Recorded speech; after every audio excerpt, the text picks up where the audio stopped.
কাউকে রেয়াত করা হবে না, বাগদানের ঘটনায় জিরো টলারেন্স মুখ্যমন্ত্রীর। শনিবার নিহত বিজেপি কর্মী প্রশান্তদের বাড়িতে যান মুখ্যমন্ত্রী শুভেন্দু অধিকারী। নিহতের পরিবারের সঙ্গে দেখা করে দিলেন সাহায্যের আশ্বাস। শোক সন্তপ্ত পরিবারকে সান্ত্বনা দেওয়ার পর সাংবাদিকদের মুখোমুখি হয়ে মুখ্যমন্ত্রী বলেন, বাকি 41 জনকেই ধরতে হবে। তথাকথিত ফলতার পুষ্পাকে যদি এসটিএফ নেপাল সীমান্ত থেকে তুলে আনতে পারে, তবে এদের ধরা পুলিশের কাছে ছোটখাটো বিষয়। মুখ্যমন্ত্রী স্পষ্ট করেছেন, রাজ্যে আইনের শাসন প্রতিষ্ঠা হয়েছে।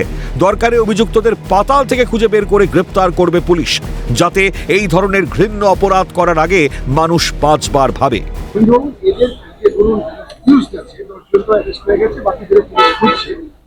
না খুঁজে টুজের ব্যাপার নেই, পুলিশ হেল্প করবে।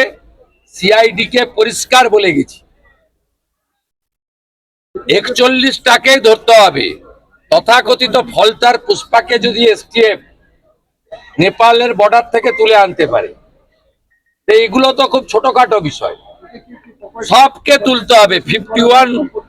51 বাকি সব হবে, আইনে সব আছে।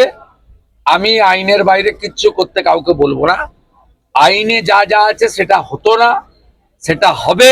সেটা হলেই পরবর্তীকালে এই ধরনের জঘন্য কাজ করার ক্ষেত্রে 5 বার ভাবতে হবে।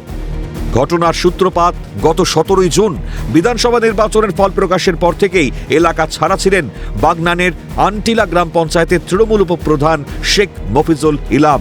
সম্প্রতি তিনি ফিরলে তার বাড়ির সামনে বেশ কয়েকজন বিজেপি কর্মী জড়ো হন। কাটমানি ফেরতের দাবি জানিয়ে উপপ্রধানের বাড়ি ঘেরাও করা হয় বলেও অভিযোগ।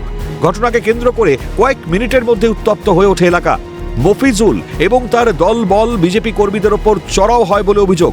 দুপক্ষের হাতাহাতিতে গুরুতর জখম হন কয়েকজন। তাদের হাসপাতালে নিয়ে গেলে প্রশান্তকে মৃত বলে ঘোষণা করেন চিকিৎসকরা। ঘটনায় মোট 51 জনের নামে এফআইআর দায়ের হয়েছে, যার মধ্যে 10 জনকে ইতিমধ্যেই গ্রেপ্তার করা হয়েছে।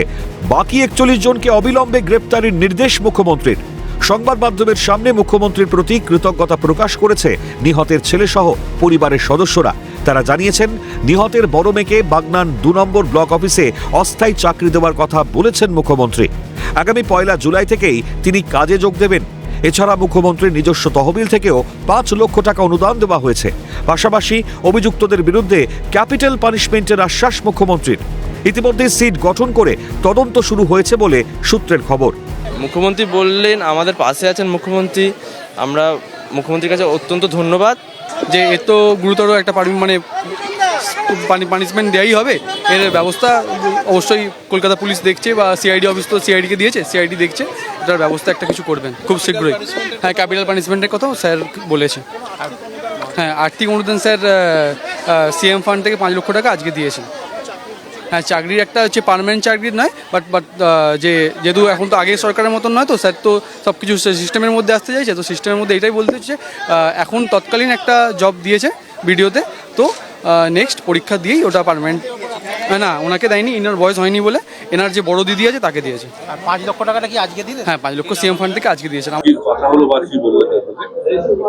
উনি তো প্রথম থাকতেই আমার পাশে আছেন, এখনো থাকবেন, আশ্বাস দিয়ে গেছেন। উনিরা অপরাধীরা শাস্তি পাবেন। বড় মেয়েকে একটা চাকরির ব্যবস্থাও করে দিয়েছেন ভিডিওয়ে, ছোট মেয়েকে লেখাপড়া চালিয়ে যেতে বলেছেন।